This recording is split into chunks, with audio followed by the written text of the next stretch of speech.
안녕하세요. 저는 평소 여기 사연을 즐겨 듣는 돌싱녀입니다. 저는 제 인생에서 고비의 순간 알지 못했던 추악한 진실을 알게 되며 이혼까지 하게 되었는데요. 지금 생각하면 제가 모든 걸 내려놓고 무너질 뻔했던 순간에 이혼을 결심하며 제가 다시 일어날 수 있었다는 생각도 드네요.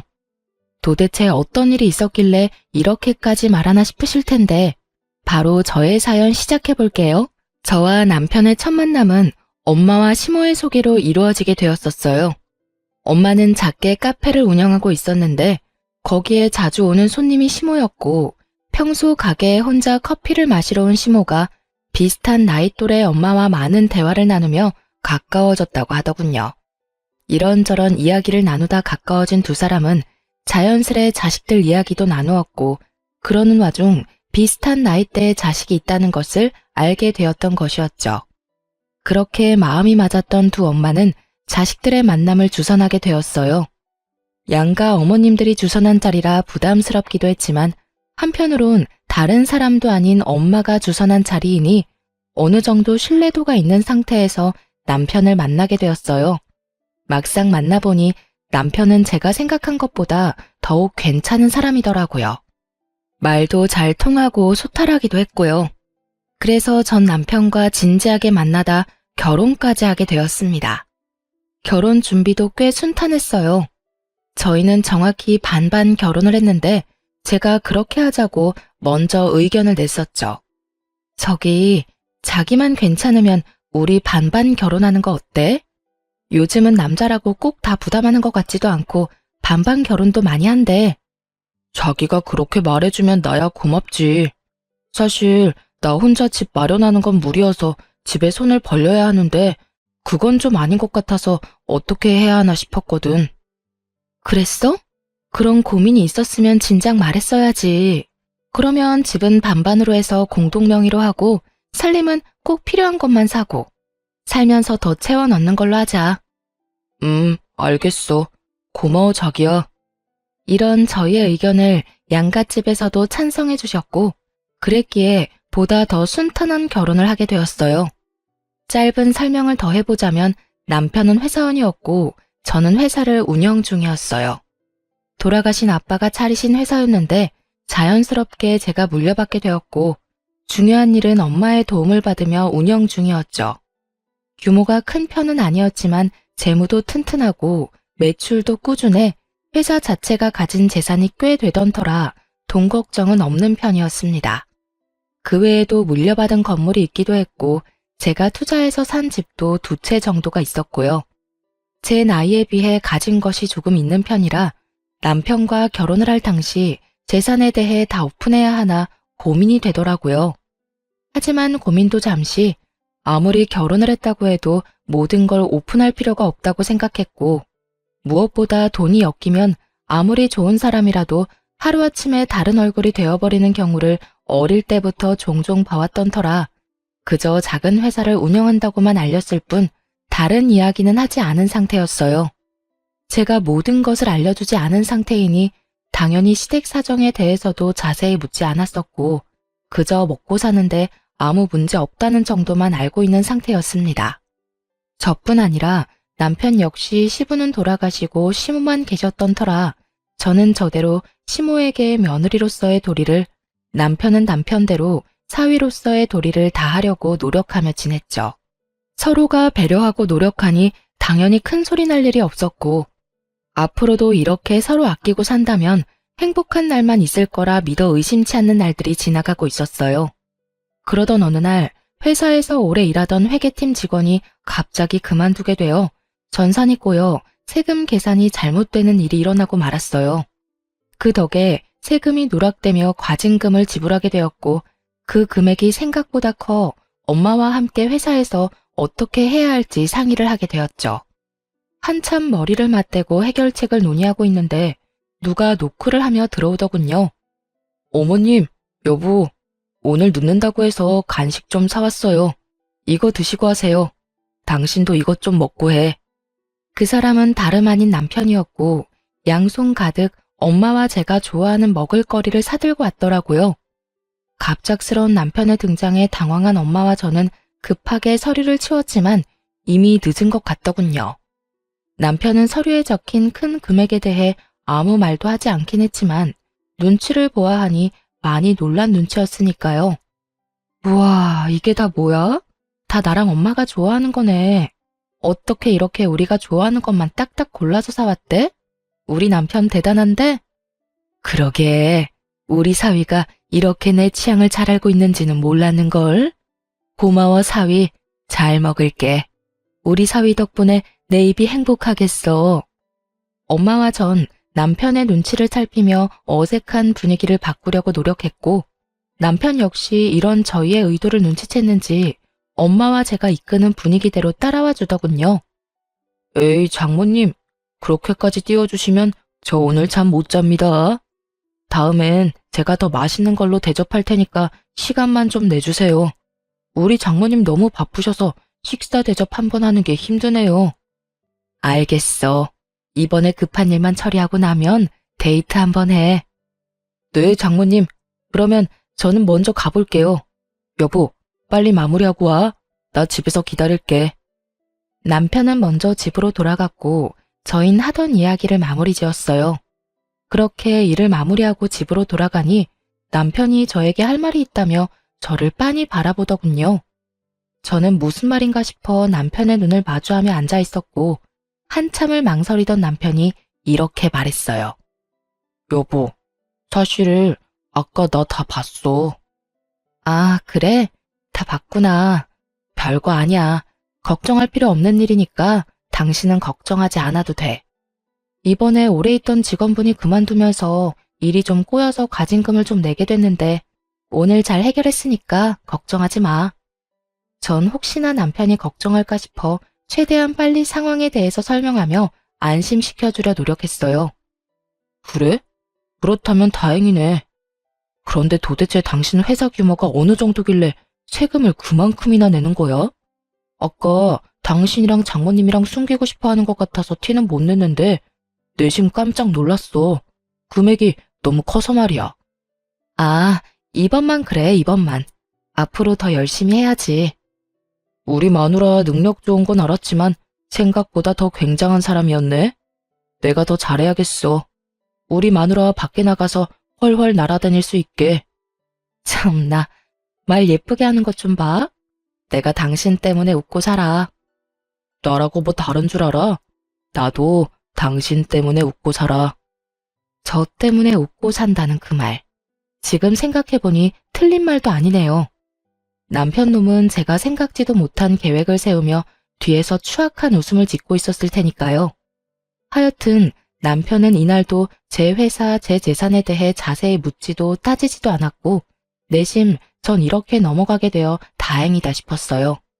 혹시나 남편이 세세하게 묻기 시작한다면 어떻게 해야 하나 고민이 많기도 했거든요.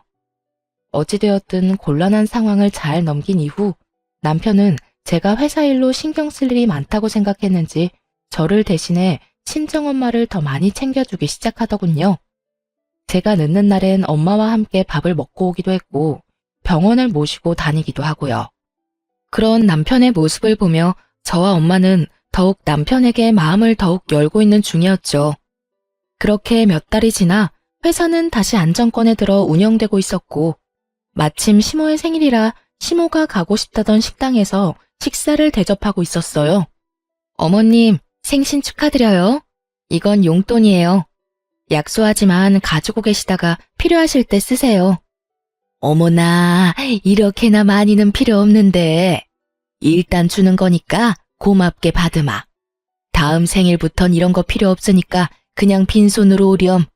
난 이렇게 너희랑 같이 밥만 먹어도 너무 좋아. 에이, 그래도 그건 아니죠. 저랑 이 사람이랑 부지런히 벌어서 내년엔 더 많이 드릴 테니 어머님은 건강하시기만 해주세요. 그래, 그래. 알겠어, 우리 며느리.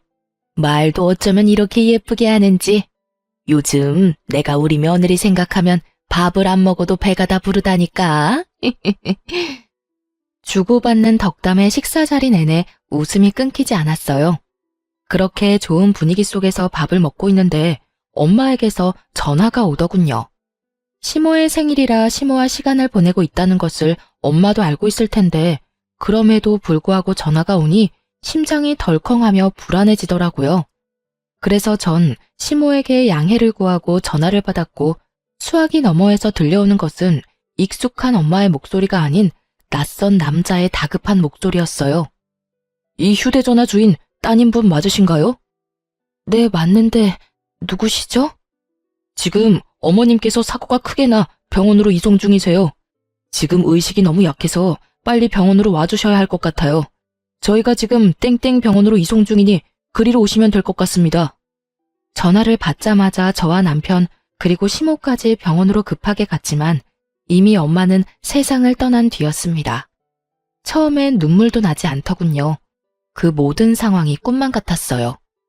이런 저를 대신하듯 남편이 대성통곡을 하며 울기 시작했고 시모는 자리에 주저앉아 눈물만 뚝뚝 흘려대더군요. 그때야 이 모든 것이 현실임을 깨달았던 것 같아요. 그때야 제 눈에서 눈물이 흘러나왔으니까요. 그렇게 한참을 차갑게 식어버린 엄마의 손을 붙잡고 펑펑 울었던 것 같아요. 제 세상은 순식간에 무너져버렸지만 무너진 세상에서도 해결해야 할 일들은 산더미처럼 많더군요. 엄마의 사고 처리부터 시작해서 장례식장까지 무언가를 해야 할 건 많은데 몸은 움직이지 않았고 이때 남편과 시모가 참 많이 도움이 되었어요. 정신이 반쯤 나가버린 저를 대신해 사고를 낸 상대방과 사건 처리도 해주었고 장례식장도 알아서 다 처리해주고요. 이럴 때 남편이 있어 참 다행이다라는 생각이 들었고 진심으로 고맙더라고요. 여보, 고마워. 고생 많았지? 고생은 무슨. 마리아 장모님이라 불렀지. 나한텐 그냥 우리 엄마나 진배 없었어. 당신은 좀 괜찮아? 아니다. 괜찮을 리가 없는데 내가 물으나 마나 한 걸 물었네. 당신 많이 힘든 거 아는데 당신 곁에 내가 있다는 사실만 잊지 말아줬으면 좋겠어. 당신 보면 가족 다 이런 사람처럼 넋놓고 앉아있는데 당신한텐 나도 있잖아. 나도 당신 가족이니까 잊지 말라고. 고마워. 정말 고마워. 남편은 저를 위로하기 위해 최선을 다했지만 그런 남편의 위로도 그때뿐이더군요. 알겠다 하고 돌아서면 다시금 무너져 내리는 마음에 저는 쉽사리 충격에서 벗어나지 못하고 있었죠. 회사 일은커녕 일상생활도 제대로 되지 않을 만큼 혼자 생각에 잠기는 시간이 길어졌습니다. 아무리 나쁜 생각을 하지 않으려고 해도 머릿속에 나쁜 생각들만 가득 차게 되고 좋은 곳으로 엄마도 갔을 거라고 아무리 생각해봐도 다시금 찾아오는 우울함 앞에 무너져 내렸어요. 그렇게 정신을 못 차리고 혼이 나간 사람처럼 지내던 어느 날 회사에 급한 일이 생겼다며 연락이 왔더라고요. 요즘 정신적으로 힘들다는 걸 알고 있는 직원들이라 웬만한 일론 연락을 하지 않는데도 급하다고 연락이 왔었죠. 저는 가까스로 정신을 차리고 회사로 향했고 그곳엔 의외의 인물이 저를 기다리고 있더군요. 여보? 당신이 왜 내 자리에 앉아 있어? 네, 그건 바로 남편이었어요. 급하게 회사로 가 사장실로 들어가니 아침에 출근한다며 나간 남편이 떡하니 제 책상에 앉아 서류들을 보고 있는 것이 아니겠어요? 황당, 당혹, 놀람. 많은 감정들이 머릿속을 스쳐갔고 그 모든 감정들을 담은 표정과 목소리로 남편에게 물었죠. 그런 저의 갑작스러운 등장과 물음에 남편은 많이 당황한 듯 이렇게 답하더군요. 아니 그게 당신이 요새 너무 힘들어하기도 하고 상심도 커서 아무것도 못하는 것 같길래 당신 회사 걱정이 돼서 내가 대신 나와서 일 좀 보고 있었어. 이게 다 무슨 소리인가 싶더군요. 회사 일이 다 같은 것도 아니고 본인이 대신 처리할 수 있는 일이 뭐가 있다고 떡하니 제 자리를 차지하고 앉아있는 것인지 도무지 이해가 되지 않았어요. 아니, 본인이 처리할 수 있는 일이 있다고 한들 나랑 상의도 없이 무례하게 회사 일을 보고 있다니 저는 조금 날이선 목소리로 남편에게 말했어요. 당신, 우리 회사에 대해서 아는 건 있어? 어떤 제품이 주력인지, 이번 분기 땐 어떤 제품을 생산 라인에 올릴 것인지, 각 거래처별로 어떤 방법으로 접근해야 좀 더 효과적으로 거래가 성사되는지 단 하나라도 아는 게 있냔 말이야. 회사 운영에 있어서 가장 간단한 것도 모르는 사람이 뭘 하겠다고 여기에서 이러고 있어?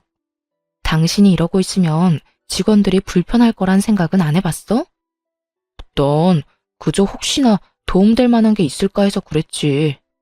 당신도 나올 상황이 못 되고 하니까 사장 남편이 내가 자리라도 지키고 있으면 뭐가 도움이 돼도 되겠다 싶어서 말이야. 여보 생각은 잘 알겠어. 고맙기도 하고. 그런데 앞으로 이러지 마. 여기 계시는 직원분들, 내가 없다고 해서 일 막 하시는 분들도 아니고, 내가 없으면 더 열심히 힘내서 하는 분들이니까. 미안해. 내가 생각이 짧았어. 됐으니까 일단 가줄래? 집에 가서 다시 이야기하자. 급하게 처리해야 할 일 있다고 해서 나온 거라 얼른 처리해줘야 해. 저의 불호령에 남편은 허겁지겁 자리를 떠났고, 전 남편이 돌아가자마자 저의 일을 대신해서 처리해주던 이사님을 불러 도대체 언제부터 남편이 회사로 출근했냐고 물어보았죠. 저의 물음에 이사님은 기다렸다는 듯이 그간 남편의 행적에 읊어주기 시작했어요. 일주일 됐어요. 정확히 일주일 전부터 사장실로 출근하기 시작하더니 회사 규모부터 시작해 매출까지 하나하나 다 묻고 체크하기 시작하더군요. 아무래도 이상해서 정확히 알려주진 않았는데 사장님 책상 위에 올려진 결제 서류를 봤다고 하면 대충 계산은 썼을 거예요. 진작 연락 좀 주시지 그러셨어요. 그게 사장님이 워낙 힘들어 하시는 것도 그렇고 그래도 남편분이니까요. 더 지켜보려고 했죠. 그런데 그제부턴 아예 자기가 회사를 운영할 것처럼 말하고 다니길래 이건 아니다 싶어서 급하게 사장님께 연락드린 거예요. 그럼 급하게 처리해야 한다는 일이 이거였나요? 네. 아무리 사장님이 힘드신 상황이어도 일을 시켜본 적도 없는 남편한테 회사를 맡길 사람은 아니라고 믿었으니까요. 이사님의 이야기를 듣고 있자니 정말 기가 막히고 코가 막히더군요. 제 앞에선 회사에 대해선 아무것도 관심이 없는 척하던 남편이 뒤론 이런 짓을 하고 있을 거란 생각도 하지 못했던 터라 충격이 크기도 했고요. 동시에 정신이 번쩍하고 들기도 했어요. 제가 알던 남편의 모습이 다가 아닐 수도 있다는 생각이 들어서였죠. 그렇게 머리를 싸매고 생각에 잠겨 있는데 어디선가 벨소리가 들려오더군요. 평소 저와 이사님은 벨소리가 아닌 진동을 해두고 있던 터라 우리 두 사람의 것은 아니었고 소리를 따라가 보니 남편의 휴대전화가 제 책상 위에 올려져 있더라고요. 남편은 갑작스러운 저의 등장에 당황해 급히 나가느라 휴대전화까지 두고 간 것이었고 전화를 건 사람은 다름 아닌 시모더군요. 평소라면 그 전화를 받았겠지만 머리가 복잡해 전화기를 지켜보기만 했죠. 이내 벨소리가 멈추는가 싶더니 문자를 아주 많이도 보내더군요. 연이어 울리는 알림음에 잠금 화면 밖으로 보이는 내용들만 봤는데 정말 아찔하고 혈압이 오르는 내용들밖에 없더라고요. 덕분에 저의 흐트러졌던 정신을 꽉 잡게 해주는 결정적 계기가 되었죠. 아들, 오늘도 그 회사로 출근했니? 어때? 그때 봤던 것처럼 회사 규모가 생각보다 크니? 그래서 네가 챙길 거는 좀 되는 게야? 내가 생각을 많이 해봤는데 이혼하는 것보단 그냥 같이 사는 건 어때?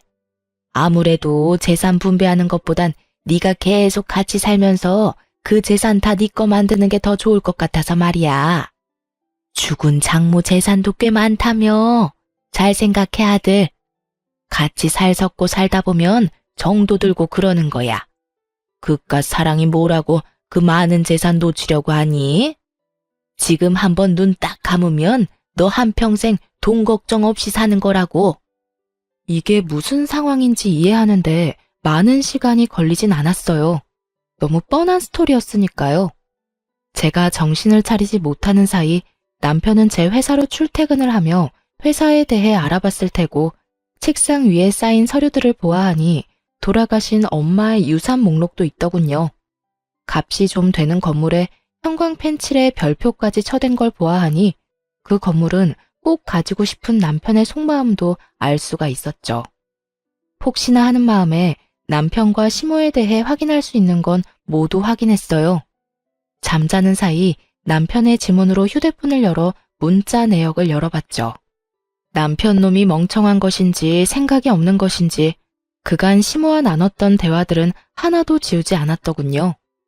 처음부터 읽어보니 정말 가관도 그런 가관이 없더라고요. 시모는 처음 엄마에게 접근한 것부터가 계획적이었어요. 엄마가 운영하던 커피숍 주변 상가 사람들에게서 사실 엄마가 운영하는 큰 회사가 따로 있을 뿐더러 남편이 남긴 재산이 많다는 말을 전해들은 시모는 계획적으로 엄마에게 접근했던 것이었죠. 1년에 걸쳐 작정하고 접근한 시모의 속내를 엄마가 알 리 없었고 시모의 계획대로 제 이야기까지 하게 된 것이었어요. 그렇게 가면을 쓰고 엄마에게 접근한 시모는 결국 저와 남편을 결혼까지 시켜버린 것이었고요. 문자 내용으로 보니 처음엔 그냥 한몫 챙겨 이혼시킬 생각이었더군요. 하지만 엄마가 갑작스럽게 돌아가시며 시모는 저의 모든 재산이 탐나기 시작한 거죠. 급하게 아들을 설득해 그냥 평생 제 등골을 빼먹고 살려고 한 거예요. 아빠가 살아계실 때 돈 때문에 인간관계 망치게 된 이야기를 수도 없이 들어 익히 알고는 있었지만 막상 제가 겪게 되니 그 충격은 정말 말도 다 하지 못할 정도더군요. 심지어 엄마가 돌아가신 지 얼마 되지 않은 상황에서 일이 되니 충격이 배가 되어 돌아왔어요. 거기에다 남편에겐 상간녀까지 있더군요. 물론 시모까지 상간녀의 존재를 알고 있었고요. 자기야, 자기 이혼할 거야? 어머님 오늘 만났는데 저번엔 당장 자기 이혼시킬 것처럼 구시더니 오늘은 조금 더 기다리란 말만 하더라고. 자기 이혼할 거지? 이혼하고 나한테 올 거지? 당연하지. 그런데 엄마 말처럼 자기가 좀 더 기다려줘야 할 것 같아. 왜? 얼마나 더 기다리란 말이야. 사실 좀 오래 걸릴 것 같기도 해. 자기도 알다시피 그 여자 엄마도 죽었잖아. 그런데 남긴 유산이 꽤 되더라고. 결혼까지 하고 이때까지 살았는데 이대로 재산 조금 뜯어내고 이혼하는 건 너무 아까운 것 같아서 말이야. 이왕 이렇게 된 김에 제대로 뜯어내야 하지 않겠어? 재산이 그만큼이나 돼? 그래. 건물부터 집까지 한두 푼이 아니더라니까. 그러니까 자기가 조금만 더 참고 이해해줘. 정말 가관이더군요. 장모님, 장모님 하며 알랑방귀를 낄 때는 언제고 그 여자 엄마라고 칭하는 걸 보는데 정말 돌아가신 엄마가 불쌍해 눈물이 왈칵 쏟아질 것만 같았어요. 겨우 진정을 한 저는 일단 모든 문자를 사진으로 찍어두었고 남편과 시모를 한 방 먹일 계획을 세우기 시작했어요. 남편의 눈치를 살피니 당장 이혼을 할 것 같진 않았고 시모의 말을 진지하게 고민하는 것처럼 보였기에 저는 천천히 계획을 실행하기 시작했죠. 그렇게 한 달이 지난 어느 날 남편은 은근슬쩍 저에게 유산에 관해서 물어오더군요. 여보, 내가 다른 뜻이 있는 게 아니라 걱정이 돼서 하는 말이니까 오해하지 말고 들어봐. 당신 장모님 유산 정리는 잘한 거야? 내가 보려고 본 게 아니라 우연히 장모님 유산 목록을 보게 돼서 말이야. 보니까 건물도 있고 땅도 있던데. 당신 워낙 이리저리 바쁘고 힘들었잖아. 그런 사람이 건물이고 땅이고 신경 쓸 시간이 있을까 싶더라고. 아, 그거? 잘 정리했어. 사실 잘 정리한 것도 아니지. 어? 그게 무슨 말이야? 무슨 일 있어? 그게 사실은 요즘 회사가 좀 힘들어. 그래서 그것들 다 처분해서 회사에 다 쏟아부었어. 아빠가 살아생전 고생해서 일군 회사 내 손으로 망하게 할 순 없잖아. 그래서 엄마 유산으로 일단 급한 불부터 껐지. 남편은 제 말에 태세를 받고 침까지 튀기며 저를 몰아붙이기 시작하더군요. 뭐? 그렇게 탄탄하던 회사를 갑자기 왜? 아무것도 모르는 내가 봐도 앞으로 걱정 없는 회사 구조였는데 그런 회사가 왜 갑자기 힘들어져? 그게 당신도 알다시피 내가 요즘 정신줄을 놓고 살았잖아. 급하게 처리해야 하는 일도 처리 못하고 그러다 보니 그렇게 됐지 뭐. 그런데 당신 우리 회사에 관심이 많았나 봐? 언제 그런 것까지 다 살펴봤대? 그거야. 당신 말대로 장인 어른이 일군 회사니까 나도 당연히 신경이 쓰여서 그랬지. 그래서 회사는 괜찮은 거야? 이제 아무 문제 없는 거야? 그게 아무래도 힘들 것 같긴 해. 일단 급한 불만 껐다는 거지 완전히 안정됐다는 말은 아니야. 아무래도 내 생각엔 힘들 것 같긴 해. 마지막 발악하는 거지 뭐. 저의 말에 남편은 생각이 많아진 듯 아무 말도 없더군요. 그랬겠죠. 어떻게 해서든 더 뜯어내려고 그렇게 머리를 굴려대던 놈인데 갑자기 회사가 망하게 생겼다니 볼머리 아프지 않겠어요? 거기에다 그렇게 눈독을 들이던 땅이고 건물이고 다 팔아 망해가는 회사에 다 쏟아넣었다니 남편놈 입장에선 미치고 팔짝 뛸 노릇이었겠죠. 하지만 남편은 더는 저에게 무어라 말을 하지 않았고 저는 정확히 일주일 뒤 결국 회사를 정리하게 된 사실을 알리게 되었죠. 여보, 나 오늘 회사 정리했어. 힘써봤는데 아무래도 무리였나 봐. 제 말에 남편은 그야말로 노발대발 화를 내며 되레 저에게 따져 묻기 시작했어요. 뭐? 그게 정말이야? 당신 제정신이야? 결국 이렇게 문 닫을 거였으면 장모님 유산은 때려붙지 말았어야지. 돈은 돈대로 날리고 회사는 회사대로 망하고 그게 무슨 멍청한 짓이야? 나라고 뭐 마음 편한 줄 알아? 나라고 회사 문까지 닫게 될 줄 알았겠냐고. 아, 그래서 정말 남은 재산이 하나도 없는 거야? 그 많던 돈이 하나도 없다, 이 말이냐고. 그게 뭐 나도 잘 모르겠어. 저는 우물쭈물 대답을 회피했고 남편은 마지막 발악을 마치고 집을 나가버리더군요. 됐다 됐어. 당신 표정 보니까 대충 알겠어. 그러게 나라도 나가서 돕는다고 할 때 가만히나 있지 이게 다 뭐야? 아우 짜증나. 그게 다 얼만데. 당신 얼굴 보고 있으려니 짜증나서 안 되겠어. 난 나갈 테니까 잠을 자든 울고 있든 알아서 해. 그렇게 나간 남편은 집으로 돌아오지 않았고 그 덕분에 편안한 마음으로 꼼꼼히 이혼을 준비하게 되었습니다. 생각보다 제가 가진 증거들은 많았고 변호사분과 만나 상담을 하며 진행하니 더 빨리 정리가 되더라고요. 대충 정리도 됐겠다. 언제 이혼 통보를 하나 고민하고 있는데 마침 시모에게서 연락이 오더군요. 예, 지금 당장 집으로 좀 건너오거라. 왜요? 무슨 일인데요? 어른이 오라고 하면 네 하고 올 것이지 왜요는 무슨 왜요야? 잔말 말고 얼른 와. 사람이 변해도 어쩌면 이렇게까지 변할 수 있는지 온몸에 소름이 끼치며 무섭다는 생각마저 들더군요. 그러면서 오늘이 디데이구나 하는 생각에 신나기도 했고요. 그렇게 들뜬 발걸음으로 시댁에 도착하니 그곳엔 시모와 남편 그리고 상간녀까지 저를 기다리고 있더군요. 남편의 휴대전화를 봤을 때 상간녀의 존재를 알았던 터라 놀랍지도 않았어요. 하지만 엄연히 아직까진 내가 며느리이자 부인인데 당당히 상간녀까지 시모 옆에 앉힌 꼴을 보는데 어이가 없다 못해 웃음이 다 나더라고요. 그런 제 마음을 아는지 모르는지 시모는 제가 엉덩이를 땅에 붙이고 앉기도 전에 본론을 꺼내더군요. 예, 너 그만 우리 아들이랑 헤어져 줘야겠다. 이혼하라니 말이야. 들어보니 너 쫄딱 망했다고 하던데 망한 너랑 계속 살아봤자 뭐 하겠니? 평생 같이 고생밖에 더 하겠니? 제대로 앉지도 않았는데 이혼 말을 들으니 아무리 예상했었어도 화가 치밀어 오르더라고요. 그래서 저 역시 적대적인 감정을 숨기지 않고 되물었죠. 그러니까 지금 제가 망했으니까 이혼하란 이 말이죠? 망했으니 함께 힘을 합쳐 잘 살아보라는 게 아니라 같이 잘 살긴 뭘 잘 살아? 누구 고생시키려고? 말이야 바른 말이라고. 사돈 죽고 네가 제정신으로 살긴 했니? 매일 집구석에서 처박혀서 울기나 울고. 남편 밥이나 제대로 챙겨줘 봤니? 남편한테 따뜻한 말 한마디라도 해봤니? 내가 너 마음에 안 드는 게 한둘이 아니었다. 그나마 깔고 앉은 재산이 많아 어떻게 해서든 이혼만은 안 시키고 살리려고 했더니 그깟 부모 죽은 게 뭐라고 정신 빼놓고 살다가 그 많은 재산도 말아먹고 이런 꼴 보기 싫어서 네 엄마가 그렇게 돌아가신 게야.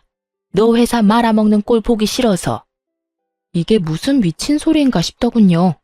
그렇지 않아도 내가 이 미친 시모 생일 챙기느라 우리 엄마 혼자 외롭게 세상을 등졌을 생각만 하면 아직까지 눈물이 앞을 가리는데 우리 집 재산이나 노린 주제에 감히 엄마를 입에 올리니 화가 치밀어 참을 수가 없더군요.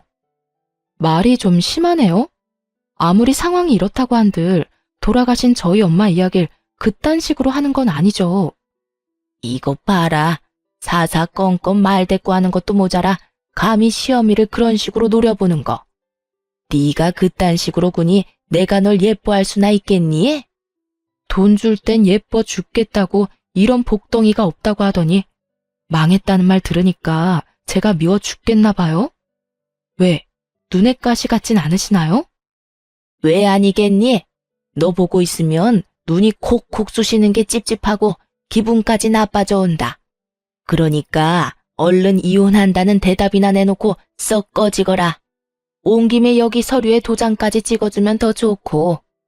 언제 서류까지 준비한 것인지 시모는 이혼 서류를 내밀며 꼴 보기 싫어 죽겠다는 듯 고개를 세차게 흔들더군요. 그런 시모의 언행도 어이없고 화가 나는데 그보다 저를 더 화나게 했던 건 남편과 상간녀의 언행이었어요. 엄마, 긴 말 할 것도 없어. 야, 엄마 말 잘 들었지? 내가 너 진짜 좋아서 결혼까지 했겠냐? 솔직히 너 재산 말곤 볼 거 뭐 있냐? 여자가 싹싹 가기를 해. 그렇다고 애교가 있기래. 무슨 목석 세워둔 것도 아니고 뻣뻣해서는. 이때껏 아무 말 안 하고 데리고 산 것만 해도 고맙다고 생각해라. 아, 그리고 소송 같은 건 할 생각도 하지 마. 증거도 없을 거고 괜히 없는 살림에 변호사 선임 비용 같은 거 쓰지 말란 말이야. 그러게. 그냥 조용히 이혼해주세요. 들어보니 요즘 사정도 좋지 않다고 하던데. 괜히 시간 낭비, 돈 낭비하지 말자고요. 그리고 될 수 있으면 빨리 이혼 좀 해주실래요? 아, 이혼까지 요구당하는 마당에 빨리 해주기까지 해야 하나 봐? 내가 왜 그래야 하지? 내가 사실 지금 임신을 해서요. 배부르기 전에 드레스는 입어야 하지 않겠어요? 그러니까 같은 여자로서 배려 좀 하라고요. 드레스 입어봤으니까 알 거 아니에요. 배 나오면 예쁜 드레스 못 입는 거. 처음부터 끝까지 제 앞에서 이리도 당당했던 이유가 다른 것도 아닌 임신이었다니. 저런 부모들 사이에 태어날 아기가 불쌍할 지경이었어요. 전 파렴치한 세 사람의 말이 끝나자마자 크게 웃어버렸고 그런 저를 세 사람은 미쳤냐는 눈빛으로 쳐다보더군요. 당신 미쳤어? 회사 망하고 이혼까지 하게 생기니까 드디어 정신줄을 놔버린 거야? 당신이 미치든 말든 상관없는데 이혼은 해주고 미쳐. 누구 고생시키려고 지금 정신줄을 놔버리는 거야? 야, 나 안 미쳤으니까 걱정하지 마. 이혼하자고? 그래, 이혼하자. 애까지 가졌다는데 이혼해야지. 정말이야? 정말 나랑 이혼해 줄 거야? 그런데 소송은 할 거야. 증거가 없다고 생각하는 것 같은데 뱃속의 아기가 증거가 되고도 남을 텐데 왜 그 생각은 못하는 건지 모르겠네. 멍청한 건지 생각이 없는 건지. 그리고 나 이 집에 들어오는 순간부터 지금까지 모든 대화 다 녹음 중이야. 그러니까 소송 제대로 준비하는 게 좋을 거야. 참고로 나 변호사 선임할 비용 차고 넘치니까 내 주머니 걱정은 하지 말고 당신 걱정이나 해. 아주 제대로 뜯어내 줄 테니까. 저는 시댁에 들어서기 전 휴대전화를 이용해 녹음을 하고 있는 중이었고 아무런 증거도 남기지 않았다고 믿어 의심치 않던 남편은 제 말을 듣고 눈알을 부라리며 이렇게 말하더군요. 녹음? 그딴 게 증거나 될 줄 알아? 그리고 어디서 허세야? 내가 당신 회사 가봤거든. 아예 문 다 닫았던데 무슨 돈이 있다고 그래? 야, 회사까지 찾아가 볼 정성이면 좀 제대로나 알아보지 그랬어. 네 말대로 우리 회사가 얼마나 탄탄한 회사인데 대표가 고작 몇 주 자리 비웠다고 망하겠어? 그렇게 망하는 회사가 어디 회사냐? 구멍가게도 그렇게는 안 망해. 그럼 당신 안 망한 거야? 나는 회사 문 닫았다고 했을 뿐이지 망했다고 한 적은 없어. 회사 건물도 오래되고 해서 회사 문 닫고 더 좋은 부지 사서 옮겼어, 그냥. 당신이랑 이혼하는 기념으로 더 좋은 곳에서 새 출발하려고. 네, 맞아요. 일부러 망한 것처럼 뉘앙스만 풍겼을 뿐이었어요. 모든 사실을 알고 난 후 숨쉬듯 당연히 이혼해야 한다고 생각했지만 그저 이혼만 하고 물러서기엔 제 화도 풀리지 않을 뿐더러 제대로 된 복수가 되지 않을 것 같더라고요. 그래서 제 나름대로 계획을 세우게 된 것이었죠. 일단 전 낡고 오래된 회사를 더 좋은 곳으로 옮겨버렸고, 그 후 힘든 척을 하며 회사가 망했다는 뉘앙스를 풍겼더니 남편 스스로 무덤을 파게 된 거죠. 혹시나 남편이 회사를 찾아갈 수도 있다는 생각이 들어 회사를 옮긴 것이었는데, 제 예상에서 한치도 벗어나지 않은 남편이 문 닫은 회사까지 찾아갔었다고 하니 계획은 성공적이었어요. 회사를 찾아간 남편이 문이 닫힌 광경을 보고 정말 제 회사가 망했다고 믿어버렸으니까요. 그리하여 지금처럼 모든 계획이 밝혀졌을 때 더 큰 상실감을 느낄 것이라 확신했는데 제 확신은 현실이 되었습니다. 스스로 관뚜껑을 열고 누워있는 사람처럼 핏기 하나 없는 얼굴을 한 심오한 남편을 보니 통쾌함과 짜릿함이 온몸을 감싸더군요.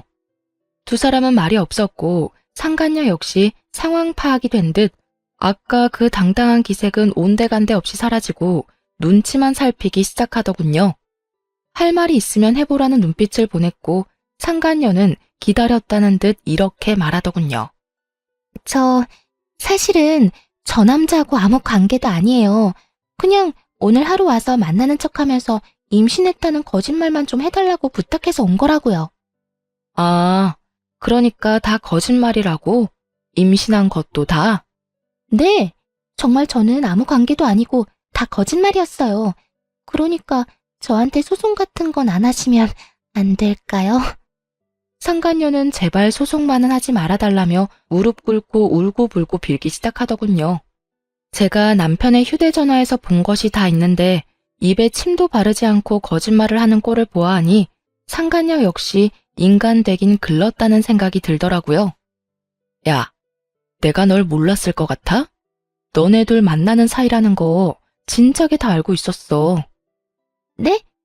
그러면 다 알고 있었던 거예요? 어떻게, 혹시 사람 붙였어요? 어떻게 알았는지까진 알 필요 없고 여기서 중요한 건 이거야.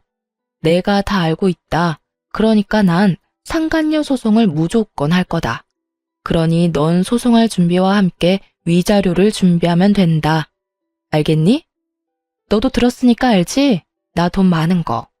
참고로 변호사 선임도 끝났고 준비도 다 된 상태라 너네 생각보다 빨리 소송 진행될 거야. 그러니까 여기서 이러고 있을 시간에 변호사 알아보고 돈이나 준비해놔. 제 말에 상간녀는 모든 걸 포기한 듯 고개를 숙이고 울기 시작했고 남편은 제 손을 부여잡더니 애원하기 시작하더군요. 여보, 내가 다 잘못했어. 내가 잠시 미쳤었나 봐. 난 정말 당신이 망한 줄 알고, 아니, 당신이 망했으면 내가 당신 옆에서 더욱 힘이 돼줬어야 했는데 한순간에 잘못된 판단이 상황을 이렇게 만들었어. 나 지금 진짜 반성 많이 하고 있거든? 그러니까 한 번만 다 용서해주면 안 될까? 용서? 너 지금 용서라는 말이 나오니? 네 말대로 나 망한 줄 알고 이혼부터 하자는 남자를 내가 용서할 것 같아? 그리고 만에 하나 내가 용서하면 저 여자 뱃속에 있는 네 애는 어떻게 할 건데? 왜? 저 애까지 데리고 와서 나한테 키우라고 하게? 아니야, 그럴 리가 있겠어. 당신이 나 용서하고 다시 받아주기만 하면 나머진 내가 다 알아서 처리할게. 정말이야. 당신 신경 쓸 일 없게 깨끗하게 정리할 수 있어. 어쩌면 인간이 이럴 수가 있는지, 이런 인간인 줄 모르고 이때껏 함께 살았던 제가 참 불쌍하더군요. 전 제 손을 부여잡은 남편의 손을 뿌리치며 말했죠. 너 진짜 인간 쓰레기구나. 아무리 상황이 급해도 그렇지 어떻게 네 새끼를 그리도 쉽게 버리니? 야, 길가에 다닌 개들도 자기 새끼 소중한 줄은 알아. 이 말이 무슨 말인 줄이나 알아? 넌 개만도 못한 새끼라는 거란다. 여보, 난 그런 뜻이 아니라 당신한테 용서받고 싶어서. 용서 같은 소리 한다. 네가 저지른 짓이 있는데 이제 와서 용서를 빈다고 용서가 되겠니? 너도 나한테 이럴 시간에 변호사나 알아봐. 절대 쉽고 깔끔하게 끝나진 않을 테니까 각오 단단히 하고. 아, 네 엄마한테도 위자료 청구 들어갈 테니까 그런 줄 알고. 아가, 꼭 이렇게까지 해야 하겠니? 그러지 말고 이혼은 하되 소송만큼은 다시 생각해 주려무나. 네가 그렇게까지 한다고 해서 너한테 남는 게 뭐가 있다고 이리도 모질게 구는 게야, 응? 먼저 모질게 군 사람이 누군데 누구더러 모질게 한다고 하는 건지 모르겠네요. 그건 네가 망한 줄 알고 그랬었어. 네가 망하지 않았던 걸 알았다면 그런 일도 없었을 거야. 망하면 가족 버리는 게 당연한가요? 망하면 당연히 이혼해야 하는 거냐고요. 그리고 지금 망하고 안 망하고가 중요한 게 아니라 처음부터 어머님이 계획적으로 우리 집에 접근했다는 게 중요한 거예요. 그렇게 접근했으면 들키시나 말고 잘 살게 두기라도 하지. 뭐? 망했으니까 이혼하라고요? 참나, 이혼하고 싶은 사람이 누군데. 감히 누구 앞에서 이혼하라 마라 하는 건지. 어머님이 우리 집에 한 모든 일들 변호사 선임해서 소송 시작하면 사기죄로 충분히 엮을 수 있는 거 아시죠? 그러니까 불쌍한 척 좀 그만하세요. 구역질 나니까. 저는 단호했고 시모는 곡소리를 내며 울기 시작하더군요. 그놈도 소리 없이 눈물만 흘리고 있었고요. 그렇게 망연자실한 세 사람을 뒤로한 채 새로 마련한 저의 집으로 돌아왔습니다. 얼마나 큰 소리로 울어대는지 집으로 돌아오는 내내 시모의 곡소리가 귀에서 떠나지 않더군요. 그 후 전 통쾌한 마음으로 이혼을 진행하게 되었고 시모와 남편, 상간녀에게 각각 위자료를 받고 성공적인 이혼을 하게 되었습니다. 이혼을 진행하면서 알게 된 사실인데 그 인간들 한심한 인간들인 건 알았지만 정말 한 치 앞도 못 보는 한심한 인간들이더군요.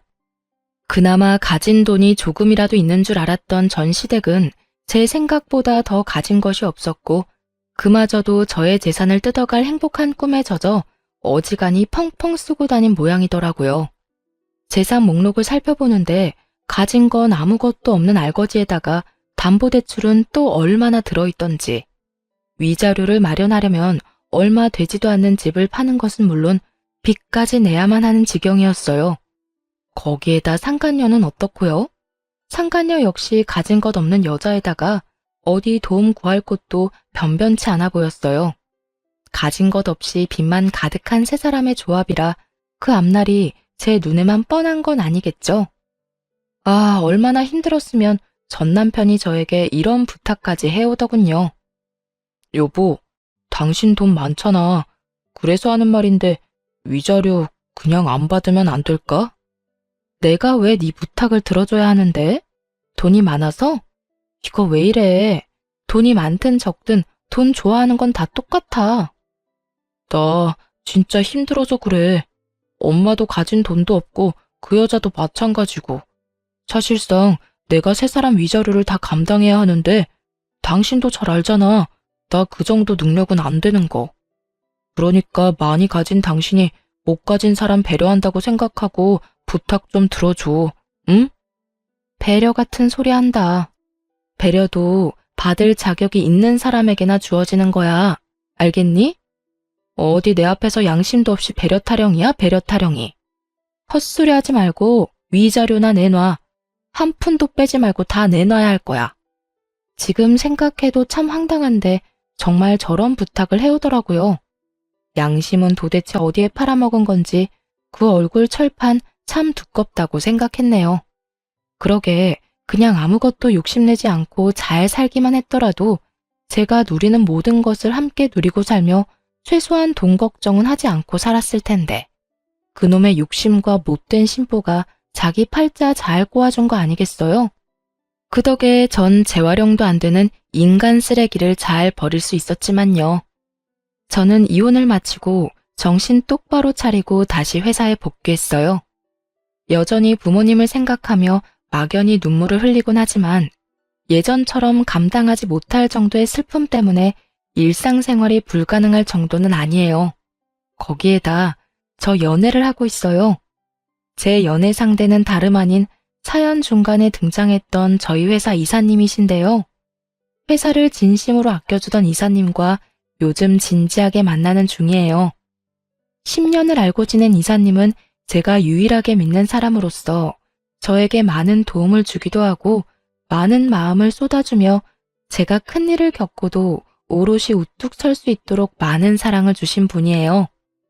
아직 결혼 생각까지 하고 있는 건 아니지만 이사님이라면 다시 한번 용기를 내보는 것도 괜찮지 않을까 하는 생각도 들곤 해요. 혹시나 걱정하시는 분들이 많으실 것 같아 이사님에 대해 조금 더 설명해 드리자면 과거엔 이사님이셨지 현재는 다른 사업체를 운영하는 사장님이랍니다. 매출은 우리 회사보다 조금 더 나은 것으로 알고 있고요. 적어도 전 남편처럼 돈 때문에 저에게 접근한 건 아니니 걱정하지 말라는 뜻에서 몇 자 더 보태봤네요.